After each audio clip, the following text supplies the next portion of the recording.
हमारे पास चैप्टर है प्रोबेबिलिटी, ठीक है। इसके नोट्स हैं, ऑब्वियसली बस नोट्स रीडिंग के लिए हैं, एज सच इसमें लर्निंग वर्निंग कुछ नहीं करना, लेकिन समझना बहुत इंपॉर्टेंट है क्योंकि इसी के बेसिस पे सारे के सारे क्वेश्चन आने वाले हैं, ठीक है।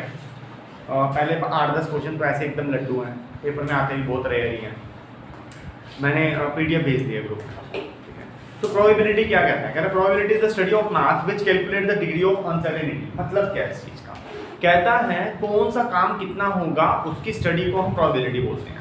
आओ समझो, अगर ये बच्चा शरारतें कर रहा है तो इसके गाल पे चपेट पड़ने की कितनी प्रोबेबिलिटी है?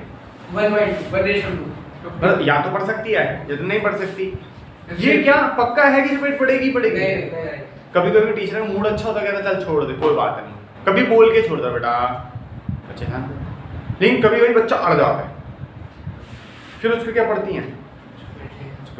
हमारा तो फिर प्रोबेबिलिटी क्या होगी उसकी ना? फिर तो 100% होगी ना। वो तो समझ आ रहा होता है हाजिर के पढ़नी पड़ी है। अच्छा, ये प्रोबेबिलिटी काम नहीं कर रही, क्यों? क्योंकि ये ना किसी सर्कमस्टांस के ऊपर डिपेंड कर रही है, समझा? अच्छा जी, अब एक और गेम खेलते हैं। मान लें मैं, जैसे कभी कभी टॉफीज देते हैं हम लोग, है ना? हाँ, वो खराब हो रही होती है ना, एक्सपायर हो रही होती है, हम सोचते हैं बच्चों को बांट देते हैं। वो एक्सपायर रहते हो? हाँ, तो तभी तो तुम।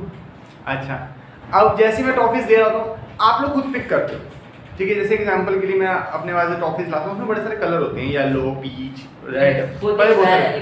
तो अब उसके अंदर रेड कलर पिक करने की कितनी प्रोबेबिलिटी है? 1/3। ठीक है, मान ले कि उसके अंदर एक 4 टॉफीज हैं, एक रेड है। 1/4। बेटा क्वेश्चन तो सुन ले, आंसर बोल रहा है बेफालतू में, कहीं लिखा हुआ है आंसर? फिर क्वेश्चन तो सुन। 4 टॉफीज हैं, एक रेड है, एक येलो है, एक ग्रीन है, एक ब्लू है, ठीक है। उसके अंदर से क्या प्रोबेबिलिटी है कि मेरे को पिंक टॉफी मिले? 0। 25%। बेटा पिंक है ही नहीं। सर आप भी कह रहे हो कि 4 है। क्वेश्चन सुनना होता है ना। अब तो एक 4 टॉफी है, रेड, ब्लू, येलो, ठीक है, ग्रीन। इसके अंदर से क्या प्रोबेबिलिटी कि पिंक कलर की टॉफी निकालोगे? वाटर कलर थोड़ा ना मिक्स करके निकालोगे, तो टॉफी है, कलर है तो है, नहीं है तो नहीं है। क्लियर है? अब इसमें क्या प्रोबेबिलिटी है कि आप रेड कलर की टॉफी निकालोगे? 1/4। टोटल कितनी टॉफीज हैं? 4। उसके अंदर से रेड कितनी है? 1। तो उसकी प्रोबेबिलिटी बनती है कि हम, ये तुम्हें तो बड़ा अच्छे चैप्टर आता है मेरे ख्याल से, इंटेलिजेंट बच्चे हैं, वेरी गुड। अच्छा जी, ठीक है। 2 टाइप ऑफ अप्रोचेज रहती है इस चैप्टर के अंदर। एक होती है एक्सपेरिमेंटल प्रोबेबिलिटी, मतलब जो हम एक्सपेरिमेंट करके निकालेंगे, ठीक है, सोच के समझ के सब कुछ करके निकालेंगे। और दूसरा होता है थ्योरेटिकल अप्रोच। एक्सपेरिमेंटल की समझते हैं। The result of probability based on the actual experiment is called experimental probability. क्या है एग्जांपल? कहता है in this case the result could be different if we do the same experiment again. Example के लिए, अब मैंने फिर से हाथ डाला टॉफीज के अंदर, 4 टॉफीज थी, इस बार टॉफी आई मेरे पास येलो, पहले क्या आई थी? रेड, अब क्या आई है? येलो, ठीक है। तो एक्सपेरिमेंट वही का वही है, लेकिन क्या रिजल्ट चेंज हो सकता है? हो सकता है। ये वो प्रोबेबिलिटी है जिसके अंदर एक्सपेरिमेंट करेंगे तो इफ एंड बट हमेशा मिलेंगे ही मिलेंगे। इसके बाद एक प्रोबेबिलिटी आती है थ्योरेटिकल, जिसके अंदर हम कुछ कर नहीं रहे, सोच रहे हैं बस, ठीक है। कह रहा है we predict the result, predict कर रहे हैं, सोच रहे हैं ऐसा हो सकता है, ठीक है। करा पूरा कुछ नहीं है, सोच रहे हैं बस। Without performing the experiment actually, the other name of the theoretical probability is the classical probability. समझ रहे हो बेटा? हाँ जी, या तो नीचे फोन पे देखो या मेरे पास देखो, ठीक है, या तो नोट्स पे देखिए, मेरे को देखना यहाँ पे क्या है, ठीक है। इन दोनों का कहानी बहुत ज़्यादा इंपॉर्टेंट नहीं थी, लेकिन हाँ तुम्हें एक थोड़ा सा बाइफर्केशन मिल रही थी। अब जो है अब इंपॉर्टेंट है, एग्जाम में भी एक आध छोटा मोटा क्वेश्चन इसमें दिख जाता है। इक्वली लाइकली आउटकम मतलब क्या है? क्या है? पहले तो समझते हैं। If we have the same probability of getting each outcome then it is called equally likely. इसके एग्जांपल्स बहुत सारे हैं, कुछ जब हम लोग एक्सरसाइज में कोशिश करेंगे तब भी इसको और अच्छे से समझ पाएंगे, ठीक है। कहता है अ dice have the same possibility of getting 1 2 3 4 5 6। Example देख, मैंने डाइस फेंका, वो होता है ना गीटा होता है, तुम लोग लूडो खेलते होता है ना, हाँ लूडो। तो उसके अंदर अब मुझे मान लें जैसे अपनी गीटी खोलनी है तो क्या चाहिए होता है? 6। तो इसकी आने की क्या प्रोबेबिलिटी है? कहीं कहीं एक भी मिल जाती है, समझे? अब 6 आने की क्या प्रोबेबिलिटी है? देख टोटल कितने हैं, 1 2 3 4 5 6, तो 6 आने की प्रोबेबिलिटी है 1/6। 6 कितनी बार है उस डाइस में? एक बार है। एक बार है। 6 तो एक ही बार होता है डाइस में, और 6 प्रोबेबिलिटी है, 6 चीजें हैं। अब जैसे मैंने फेंका, क्या प्रोबेबिलिटी बनती है 1/6, मतलब कि एक ही चांस ऐसा होगा 6 चांस में से जिसके अंदर से 6 आ सकता है, ठीक है। और सम टाइम तो हम लगे रहते हैं 6 नहीं आता, चलो कोई बात नहीं, किस्मत अपनी अपनी है। तो ये सब प्रोबेबिलिटी का गेम है, ये इक्वली लाइकली है, मतलब देख पहले इसका इसका इसका इसका इन सब का आने के चांसेस कितने हैं, सबका यही है, क्योंकि सब एक एक बार ही तो है इसके, डाइस में एक ही बार होते हैं। हाँ। तो इन सब के आने के चांसेस बस एक या 6 टाइम्स, ठीक है। और क्या पक्की बात है कि 6 आएगा ही आएगा? नहीं, क्या नहीं, पक्की बात थोड़ी है, हमेशा ही थोड़ी आएगा। हमेशा नहीं आएगा, लेकिन मैं पूरी गेम खेल के 6 नहीं आया एक बार भी, हो सकता है, फिर वो किस्मत कोई बहुत बड़ी बात नहीं है, लेकिन किस्मत खराब है। गीता तो ठीक है, उसमें तो 6 है ना, वो तो आ ही सकता है, ठीक है ना। किस्मत खराब है वो अलग बात है, लेकिन 6 आने की प्रोबेबिलिटी है, आ सकता है। अगर हम बोले तो probability of having 7 in a dice, क्या 7 आ सकता है? अरे वो आएगी, क्यों नहीं आएगा? डाइस में है ही नहीं 6, लिखा हुआ ही नहीं है कहीं, तो कहाँ से लाके दोगे 7? हम तो चल सकते हैं, ठीक है, हम कहे चल सकते हैं 6 और 1 6 और 1 ना, तो पहले 6 आएगा फिर 1 आएगा, मैंने बोला 7 आना चाहिए डाइस पे, जब 7 लिखा हुआ है बस, थैंक यू। अगला है नॉट इक्वली लाइकली, क्या if we do not have the same probability of getting each outcome then it is said to be the not equally likely outcome. मतलब क्या? अब ध्यान से सुनो, 3 ग्रीन बॉल है, 2 पिंक बॉल है, ठीक है।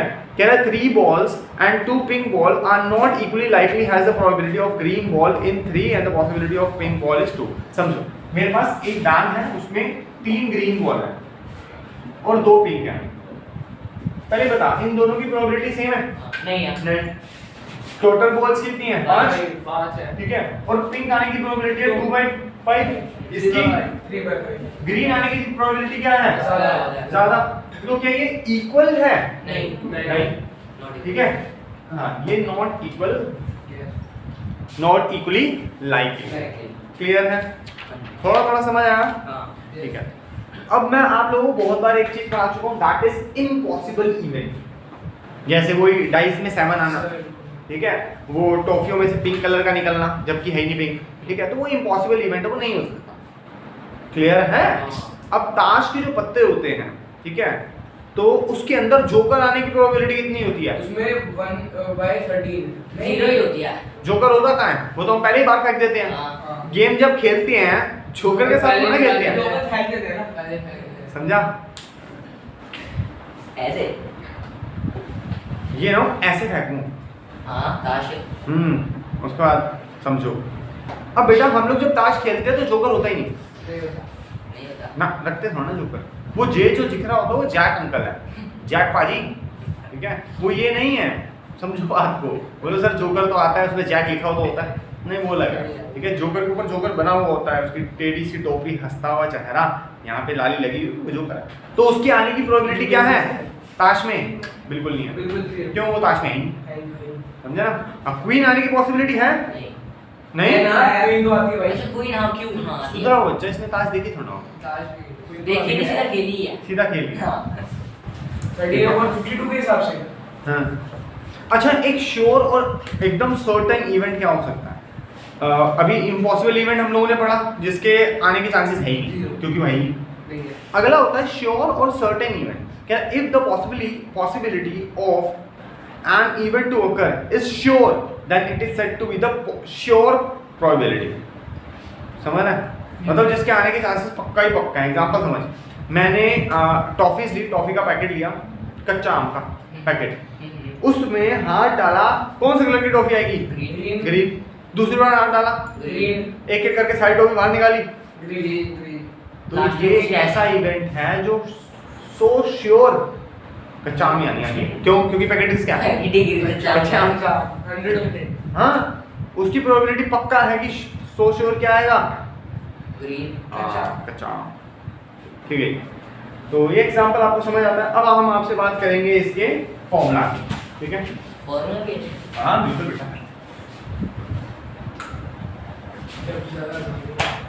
फॉर्मूला तो आप लोगों को आता ही है, तभी इतनी देर से हम लोग खेल रहे थे। फॉर्मूला क्या कहता है? प्रोबेबिलिटी ऑफ हैपनिंग, इसको लिखने का प्रोबेबिलिटी ऑफ हैपनिंग मतलब कोई चीज हो रही है ऑफ इवेंट, ठीक है। क्या फॉर्मूला है? Number of favourable outcome upon total outcomes. Outcomes. ये हो गया एक फॉर्मूला जो कि 99% यही लगने वाला है। कई क्वेश्चंस हमारे पास होते हैं probability of happening plus probability of not happening is equal to 1। समझ बात को? तेरा और मेरा मैच हो रहा है, ठीक है। तेरी एक टीम है, मेरी एक शिकागो तेरी टीम है, तेरी मेरी फुटबॉल में एक और टीम का नाम बताओ। पोर्टुगल। अरे ये फुटबॉल की टीम है, मेरे साथ तो रग्बी। अर्जेंटीना। चल ठीक है, तो इसकी शिकागो की और मेरी अर्जेंटीना, मैंने अभी बनाई है, तेरे को क्या लेना? अब ध्यान से समझ, इसने और मैंने खड़े होकर टॉस किया in the presence of referee. Referee होता है उसमें? हाँ। अच्छा चल चुका है, रेफरी नहीं होता सर। चल जो भी, कोई और नहीं करता है। शांत हो पाएगा। बोलो। अब जब टॉस हुआ उसके अंदर हेड आएगा या टेल। टेल आएगा, क्लियर है? अच्छा जी, तो उसके अंदर अगर मान ले मैंने हेड मांगा, ठीक है, तो अगला इवेंट क्या है उसका? टेल भी आ सकता है। टेल आ सकता है। क्या हेड और टेल आने की प्रोबेबिलिटी को अगर हम लोग इस फॉर्मूला के हिसाब से समझे, क्या कहता है? Number of favourable outcome. पहले बात करें टेल की, तो टेल कितनी बार आ सकता है? डिफरेंट आ सकता 50% चांस है, मतलब कि 2 बार में से एक बार का चांस है। अब ये 2 क्या है? क्योंकि उस एक सिक्के के 2 पहलू हैं, मतलब 2 फेस हैं, एक हेड और एक टेल। तो टोटल नंबर ऑफ आउटकम क्या है? 2। और हमने क्या मांगा है? हेड। तो हेड आने की प्रोबेबिलिटी एक बार आ सकता है। एक बार सिक्का उछालूंगा, एक ही चीज तो आएगी, तो उसमें हेड हो सकता है, हाँ हो सकता है। अच्छा, अब टेल की, है। इसीलिए तो वो रेफर किया जाता है, समझा? क्लियर है? अब इस फॉर्मूला को समझते हैं। Probability of happening plus probability of not happening is equal to 1। मैंने समझाया था। प्रोबेबिलिटी ऑफ हैपनिंग, मान ले कि टेल आया, क्या probability? 1 + 2। Probability of not happening, head की, तो टोटल करके क्या आएगा? 2 आधे और आधे को मिलाएगा तो 1 बनेगा ना। समझिए वाली कहानी, ठीक है। ये भी एक छोटे मोटे 2 क्वेश्चन में आपके एक्सरसाइज में प्रेजेंट है। यहाँ तक समझ आया? ठीक है। अब थोड़ा सा हम पॉइंट्स को समझते हैं, ठीक है। पॉइंट को भी समझ रहे हैं वैसे तो पॉइंट को थोड़ा और अच्छे से समझते हैं। पॉइंट में क्या क्या होता है, देखो जी। अब छोटे छोटे बच्चों की बात की, हमने पॉइंट जो टॉस किया था, सिंगल टाइम टॉस किया था, है ना? हाँ सर।